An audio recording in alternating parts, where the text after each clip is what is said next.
परमात्मा प्रगट है अपने शब्द दे राहें। मनुख प्रगट होंदा है अपने शब्द दे राहें। परमात्मा दे अखरी अर्थ ने प्रकाश, जो प्रकाश दे रूप दे परमात्मा है वही शब्द दे रूप गुरु है, और जो शब्द दे रूप दे गुरु है वही प्रकाश दे रूप दे परमात्मा है, और जो शब्द नूं प्रगट कर देवे उसनूं अवतार कह दिंदे।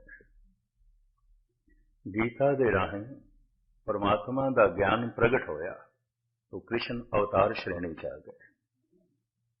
कुरान दे राहें खुदा दा ज्ञान प्रगट होया, इन्हां बोलां दे राहें वो आवाज प्रगट होई तो मोहम्मद साहब पैगंबर बन गए। अवतार श्रेणी च आ गए धन गुरु नानक देव जी महाराज। प्रभु दे बोल, खसम दे बोल प्रगट होए। कदों प्रगट होने ने? जद मनुख दा अपना मन चुप हो जाए तो परमात्मा दे बोल सुनाई देंदे ने।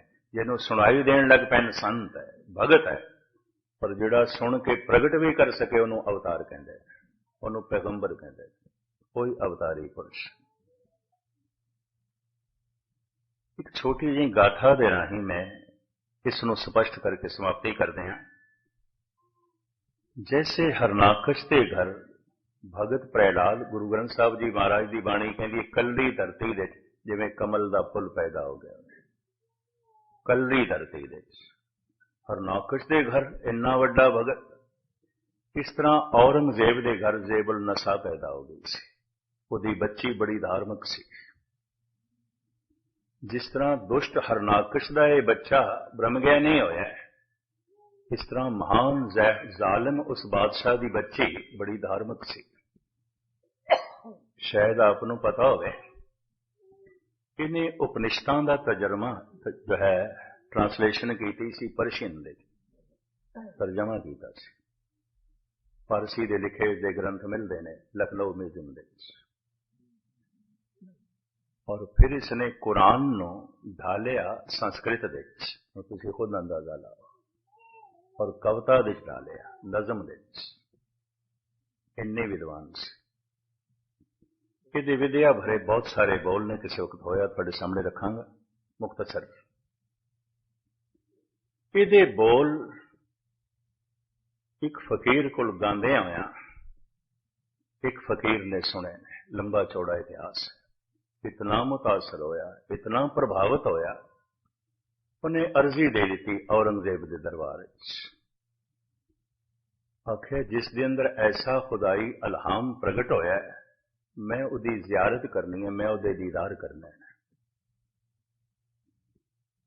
हुण इस्लामी शरह दा पाबंद 13 साल की बच्ची हो जाए, इस्लाम दे बुरका पैरा दे पर्दे च रखते हैं। जेबुल नसा 40 साल की हो गई सी। औरंगजेब ने शादी नहीं की सी। कारण तिन्ने भरा मार दिते, भतीजे मार दिते, प्यो नूं जेल में तड़पा तड़पा के मारिया। फिर ख्याल आया बच्ची का मैं विआह कर दिया, किधरे जवाई मेरे को तखत ना खोल लवे, नहीं किया विआह। जेबुल नसा ता जिंदगी कुआरी रही है। जेबुल नसा के कुछ संस्कार ते दूजा उसने ये देख लिया, प्यो ने मेरा घर ते वसाना नहीं, मैं अपने हिरदे दे घर दे खुदा नूं क्यों ना लियावां। बंदगी करन लग पे, अठे पैर नाम जपन लग पे, कुरान की तलावत कर दी है, तस्बीह फेर दी है, अल्लाह अल्लाह जपदी रहिंदी है। और जिहड़ा मनुख इतनी मेहनत करे, इतनी साधना करे, तो कुछ न कुछ ते रस, कुछ न कुछ ते अनुभव उसकी जिंदगी प्रगट होंदा है। प्रगट हो गया, उहदे बोलां दे बरकत आ गई, उहदे बोलां दी सत्या आ गई, उहदे बोल मुतासर करने लग पे। वो फकीर इतना मुतासर होया, उन्हें अर्जी लिख दी और औरंगजेब आपे तो बाहर हो गया भी इन्हें जरूरत किस तरह की। लेकिन फकीर मनिया पर मनिया फकीर सी। मुसलमान जिसकी कदम बोसी हासिल करने दे फखर महसूस करते सन। फकीर ने आखिया कल आवे, मैं पूछांगा जेबुल नसा को, कल आवे। तोड़ दिता। महलों के अंदर जैसे आया तो मथे की तीवड़ी वेख के, वट वेख के जेबुल नसा ने पूछ लिया, अब्बा हजूर मिजाज तो ठीक ने, गल की है? इतने उदास, इतना चेहरा थोड़ा कुमलाया हुआ। अर्जी अगों रख दी। उस अर्जी नूं पढ़ के, बोलां नूं पढ़ के जेबुल नसा हस पई। औरंगजेब कहंदा, बेटा तू तो इस तरह हसी है जिवें किसी मूर्ख ते हसीदा है। जेबुल नसा कहन लगी, अखर लिखण वाला कोई बहुत सियाणा हो नहीं सकता। औरंगजेब कहंदा, नहीं वो तो फकीर है, बड़ा पढ़ा लिखा है, बड़े उसके खलीफे चेले ने, उहदी कदम बोसी हासिल करन दे लोकी फख्र महसूस करते हैं। वो तो महान है।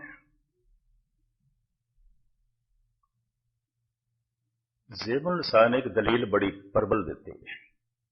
अब्बा हजूर अख दे कोई रड़क पै जाए और खास करके दोवें अखां च कोई कंकरी पै जाए, अखां वेखण तो असमर्थ हो जांदियां। फिर वो कंकरी अखां नूं नहीं दिखाई देंदी, दूजे नूं कहना पैंदा मेरी अख च की पै गया। अख दे चे तौफीक नहीं देखण दी। मैं उस फकीर नूं दसांगी तेरी अख च एक कंकरी है तो कड्डांगी। उस अर्जी दे थल्ले एक शेर लिख दिता, ईरान, अफगानिस्तान, भारत विच, पाकिस्तान विच, बांग्लादेश, ये शेर बड़ा मशहूर है शायरां दी दुनिया च, विद्वानां दी दुनिया च। दर सुखन पिन हाशो दम दर बरगे गुल मानिंदे बो, हरचे दीदन महलदारी दर सुखन बेनद मरा। ये शेर लिख दिता। आख्या, बापू ऐ अब्बा हजूर दे देना उस फकीर नूं, शर्मसार होएगा, रोएगा। वाकई इस शेर नूं पढ़ के फकीर शर्मसार होया, माफी मंगी। दर सुखन पिन हाशु दम दर बरगे गुल मानिंदे बो, हरचे दीदन महलदारी दर सुखन बेनद मरा। ये जो कुछ वो कह रही है, मुख्तसर में अर्ज करा। दो मनुख एक बगीचे दे कोलों लंघे जा रहे हैं ते बगीचे दे चारों पासे फसील है, उच्ची दीवार है। बगीचे च बड़े सुंदर सुंदर फुल ने, महक बाहर आ रही है।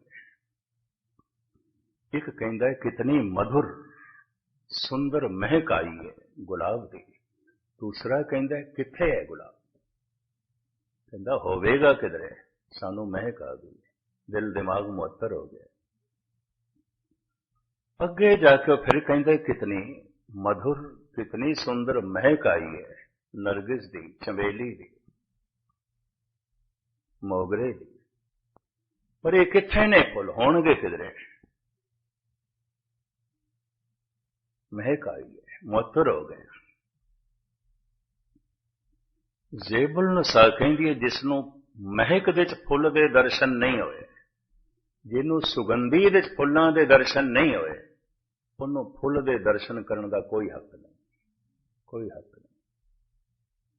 ऐ फकीर, मेरी महक ते मेरे बोलां च सी, मेरी सुगंध ते मेरे बोलां च सी, ते मेरे बोलां च मैनू तू नहीं देख सकिया, क्योंकि हड मास नाड़ी का पिंजर आके देखेगा जरा आज है ते कल नहीं, की देखेगा? मैं ते प्रगट हाँ अपने बोलां च। दर सुखन पिन हाशु दम दर बरगे गुलमा नंदे बो, जिमें महक फुल दे चाहते, फुल तो प्रगट होंदी है, इस तरह बोल मेरे अंदर सन ते मैं बोलां दे राही बाहर प्रगट होईयां। तू मेरे बोलां च मैनू नहीं देख सकिया। दर सुखन पिन हाशु दम दर बरगे गुलमा नंदे बो, हरचे दीदन महलदारी दर सुखन बेनद मरा। कटाक्ष भी कीता, लगदा है तेनू जुकाम है, नजला है, तेनू सुगंध नहीं आई, महक नहीं आई, तो पूरा मुअत्तर नहीं होया। परमात्मा प्रगट है अपने शब्द विच, शब्द विच प्रभु की झलक ना मिले, ऐसा हो नहीं सकता। शब्द नाल जुड़ना कठिन है, जुड़ना कठिन, क्योंकि शब्द वेखण का विषय नहीं है, ते मनुख ज्यादा प्रभावित होता है वेख के। शब्द वेखण का विषय नहीं, सुनन का विषय है। इस वास्ते गुरु नानक देव जी महाराज कहते, धुन में ध्यान, ध्यान में जाने गुरमुख अकत कहानी, ਅੱਜ ਦੇ ਦਿਨ ਜਦ ਧੰਨ ਗੁਰੂ ਗ੍ਰੰਥ ਸਾਹਿਬ ਜੀ ਮਹਾਰਾਜ ਦਾ ਗੁਰੂ ਅਰਜਨ ਦੇਵ ਜੀ ਮਹਾਰਾਜ ਨੇ ਸੰਵਾਦਨਾ ਕਰਕੇ ਪ੍ਰਕਾਸ਼ ਕੀਤਾ, ਪੋਥੀਆਂ ਸਾਰੀਆਂ ਸੰਗ੍ਰਹਿ ਕਰਕੇ, ਲੰਬੀ ਚੌੜੀ ਦਾਸਤਾਂ ਤੇ ਕਥਾ, ਉਸ ਦਿਨ ਇੱਕ ਕਥਾ ਹੋਈ ਹੈ ਦਰਬਾਰ ਸਾਹਿਬ ਦੇ ਚ। ਉਸ ਤੋਂ ਬਾਅਦ ਕਥਾ ਦਰਬਾਰ ਸਾਹਿਬ ਦੇ ਚ ਨਹੀਂ ਹੋਈ, ਬਾਹਰ ਹੋਈ ਹੈ ਮੰਜੀ ਸਾਹਿਬ। ਭਾਈ ਗੁਰਦਾਸ ਮੰਜੀ ਸਾਹਿਬ ਕਥਾ ਕਰਦੇ ਰਹੇ ਨੇ ਔਰ ਉਸੇ ਯਾਦ ਵਿੱਚ ਅਜੇ ਤੱਕ ਕਥਾ ਹੁੰਦੀ ਹੈ। ਪਰ ਇੱਕ ਕਥਾ ਉਸ ਦਿਨ ਗੁਰੂ ਅਰਜਨ ਦੇਵ ਜੀ ਮਹਾਰਾਜ ਨੇ ਦਰਬਾਰ ਸਾਹਿਬ ਦੇ ਅੰਦਰ ਆਪ ਕੀਤੀ। ਉਹ ਜਿਹੜੀ ਕਥਾ ਹੈ ਕਵੀ ਸੰਤੋਖ ਸਿੰਘ ਜੀ ਨੇ ਗੁਰਪ੍ਰਤਾਪ ਸੂਰਜ ਦੇ ਚ ਲਿਖੀ ਹੈ, ਮੈਂ ਤੁਹਾਡੇ ਸਾਹਮਣੇ ਰੱਖਾਂ। ਸਾਹਿਬ ਉੱਥੇ ਕਹਿੰਦੇ ਨੇ, ਸਤਿਗੁਰ ਕੇ ਸਰੀਰ ਹੈ ਜੋ ਸਭ ਥਾਨ ਸਮੇਂ ਸਭ ਨਾ ਦਰਸੇ ਹੈ। ਮੇਰਾ ਜਿਹੜਾ ਸਰੀਰ ਹੈ ਇਹਦੇ ਦਰਸ਼ਨ ਸਾਰੀ ਜਗ੍ਹਾ ਤੇ ਕੋਈ ਨਹੀਂ, ਔਰ ਇਹ ਅੱਜ ਹੈ ਤੇ ਕੱਲ ਨਹੀਂ ਹੈ। ਸਤਿਗੁਰ ਕੇ ਸਰੀਰ ਹੈ ਜੋ ਸਭ ਥਾਨ ਸਮੇਂ ਸਭ ਨਾ ਦਰਸੇ ਹੈ। ਹਰ ਜਗ੍ਹਾ ਇਸ ਸਰੀਰ ਦੇ ਦਰਸ਼ਨ ਨਹੀਂ ਕਰ ਸਕਦੇ ਔਰ ਹਰ ਵਕਤ ਵੀ ਨਹੀਂ ਕਰ ਸਕਦੇ। ਗ੍ਰੰਥ ਹਿਰਦਾ ਗੁਰ ਕੋ ਇਹੋ ਜਾਨੋ ਉੱਤਮ ਹੈ ਸਭ ਕਾਲ ਰਹੇ।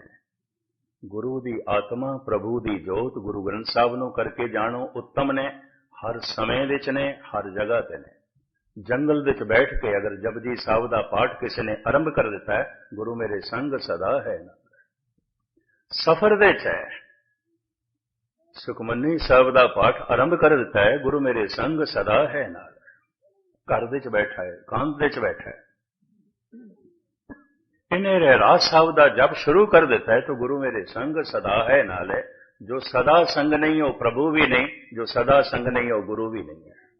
ਇਹ ਵੀ ਮੈਂ ਅਰਜ਼ ਕਰਦਾ, ਪ੍ਰਕਾਸ਼ ਦੇ ਰੂਪ ਵਿੱਚ ਪ੍ਰਮਾਤਮਾ ਸਦਾ ਸੰਗ ਹੈ, ਸ਼ਬਦ ਦੇ ਰੂਪ ਵਿੱਚ ਗੁਰੂ ਸਦਾ ਸੰਗ ਹੈ। ਉਹ ਸਦਾ ਸੰਗ ਗੁਰੂ ਦਾ ਅੱਜ ਦੇ ਦਿਨ ਹਰਿਮੰਦਰ ਸਾਹਿਬ ਵਿੱਚ ਧੰਨ ਗੁਰੂ ਗ੍ਰੰਥ ਸਾਹਿਬ ਜੀ ਮਹਾਰਾਜ ਦੇ ਰੂਪ ਵਿੱਚ ਗੁਰੂ ਅਰਜਨ ਦੇਵ ਜੀ ਮਹਾਰਾਜ ਨੇ ਪ੍ਰਕਾਸ਼ ਕੀਤਾ ਤੇ ਆਖਿਆ, ਮੇਰੇ ਸਰੂਪ ਤੇ ਸਾਹਿਬ ਹੈ ਧੀਰਜ, ਮੇਰੇ ਸਰੂਪ ਤੋਂ ਵੱਡਾ ਕਰਕੇ ਜਾਣਾ। ਮੈਂ ਖੁਦ ਪੁਜਾਰੀ ਹਾਂ। ਮੇਰੇ ਸਰੂਪ ਤੇ ਯਹਾਂ ਤੇ ਹੈ ਧੀਰਜ, ਸਾਹਿਬ ਜਾਨ ਅਦਾਇਬ ਕਹਿ। ਇਹ ਮੇਰੇ ਸਾਹਿਬ ਨੇ, ਮੈਂ ਇਹਨਾਂ ਦਾ ਗੁਲਾਮ ਹਾਂ, ਮੈਂ ਖੁਦ ਪੁਜਾਰੀ ਹਾਂ। ਗੁਰੂ ਅਰਜਨ ਦੇਵ ਜੀ ਮੇਰੇ ਸਰੂਪ ਤੋਂ ਵੱਡਾ ਕਰਕੇ ਜਾਣ, ਮੈਂ ਖੁਦ ਪੁਜਾਰੀ ਹਾਂ। ਗੁਰੂ ਅਰਜਨ ਦੇਵ ਜੀ, ਇਹ ਉਹ ਸ਼ਬਦ ਹੈ ਜੋ ਪ੍ਰਮਾਤਮਾ ਤੋਂ ਆਇਆ, ਈਸ਼ਵਰ ਤੋਂ ਆਇਆ। ਜਿਸ ਸ਼ਬਦ ਤੋਂ ਸਾਰਾ ਸੰਸਾਰ ਆਇਆ, ਉਹ ਸ਼ਬਦ ਜਿਸ ਨੂੰ ਸੁਣਾਈ ਦੇ ਜਾਏ ਸੰਤ ਹੈ, ਭਗਤ ਹੈ, ਪਰ ਜੋ ਸੁਣ ਕੇ ਪ੍ਰਗਟ ਕਰ ਦੇਵੇ ਉਹ ਅਵਤਾਰ ਹੈ। ਮਹਾਰਾਜ ਕਹਿੰਦੇ ਨੇ, ਮੈਂ ਚੁੱਪ ਹੋ ਗਿਆ, ਮੈਨੂੰ ਜੋ ਕੁਝ ਸੁਣਾਈ ਦਿੱਤਾ ਹੈ ਬ੍ਰਹਿਮੰਡ ਵਿੱਚ, ਜਗਤ ਦੇ ਲੋਕੋ ਤੁਸੀਂ ਸੁਣ ਲਓ। ਜੈਸੇ ਮੈਂ ਆਵੇ ਖਸਮ ਕੀ ਬਾਣੀ, ਫੈਸਲਾ ਕਰੀ ਗਿਆਨ ਵੇ ਲਾ ਲੋ। ਖਦੀਜਾ ਨੇ ਮੁਹੰਮਦ ਸਾਹਿਬ ਨੂੰ ਸੁਣ ਕੇ ਕਿਹਾ ਕਿ ਬੋਲ ਤੁਹਾਡੇ ਨਹੀਂ ਹੋ ਸਕਦੇ, ਇਤਨੇ ਤਰਤੀਬ ਦੇ ਵਿੱਚ ਔਰ ਇਤਨੇ ਗਿਆਨਮਈ ਔਰ ਇਤਨੇ ਰਸਦਾਇਕ ਕਿ ਤੁਹਾਡੇ ਬੋਲ ਨਹੀਂ ਹੋ ਸਕਦੇ। ਮੁਹੰਮਦ ਸਾਹਿਬ ਦੀ ਅੱਖਾਂ ਭਰੀਆਂ ਹੋਈਆਂ ਸਨ, ਅਸ਼ਕ ਬਾਹਰ ਅੱਖਾਂ ਨਾਲ ਕਹਿਣ ਲੱਗੇ, ਖਦੀਜਾ ਤੂੰ ਠੀਕ ਸਮਝਿਆ, ਮੁਹੰਮਦ ਤੇ ਚੁੱਪ ਕਰ ਗਿਆ, ਸ਼ਾਇਦ ਹੁਣ ਨਹੀਂ ਬੋਲ ਸਕੇਗਾ।